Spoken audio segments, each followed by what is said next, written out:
Want to be up to date with the news on finance, fashion, society,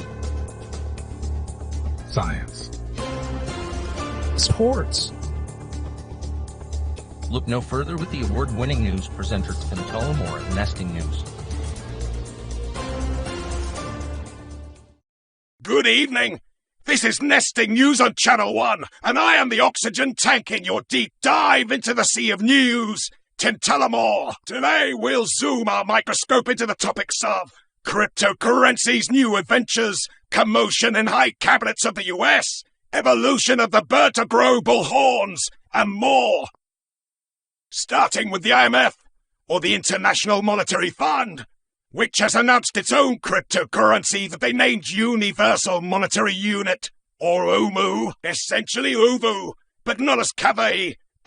They really need to work on the name, and I really need to stop watching anime. Anyway, as the official report states, the purpose of this UMU is to become the international interoperable layer between various parties and currencies, while being able to commit to the local legislative requirement to be compatible with the SWIFT system. A mouthful. Essentially, it is cryptocurrency reimagined to support banking and regulated financial institutions, so like an international CBDC. While some of the nip-bite crypto follows from the XRP army are foaming at the mouth, IMF exhibits a good example of how the centralized authorities are trying to join the cool crypto folks like us.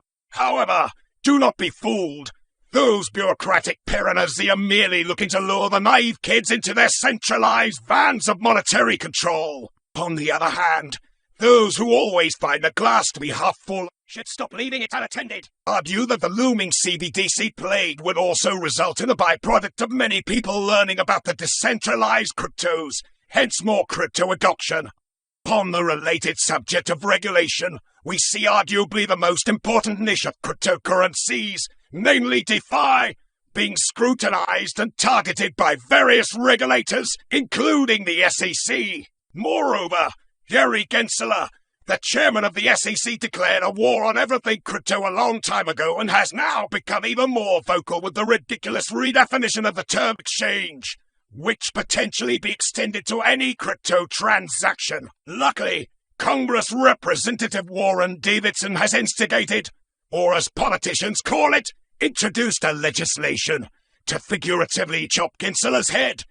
This is especially fair given Gensler's track record of, and I quote, long series of abuses and unconstitutional overreach towards crypto, or as regular Joes call it, fuck-ups. Moreover, SEC Commissioner Hester Pierce, known as Cryptomom, has added a criticism towards the SEC stance as being disruptive to the potentially beneficial technology of blockchain and cryptocurrencies. Remember these names, folks. They deserve to be known, and some cool NFTs of them too. It seems that the SEC's temporary meltdown is yet another sign of crypto's inevitability, which manifests in its last attempts, as the community pointed out, to favor the established, not the disruptors. Now, of course we couldn't miss on the news about Twitter and Elon Musk.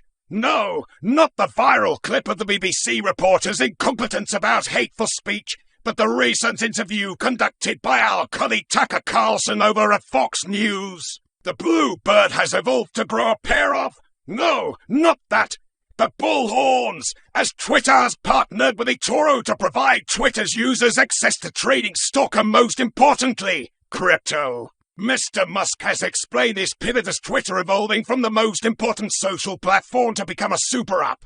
Wow! Who would have thought that a serial entrepreneur would turn an unprofitable and overvalued business into a business venture with new cash streams, right?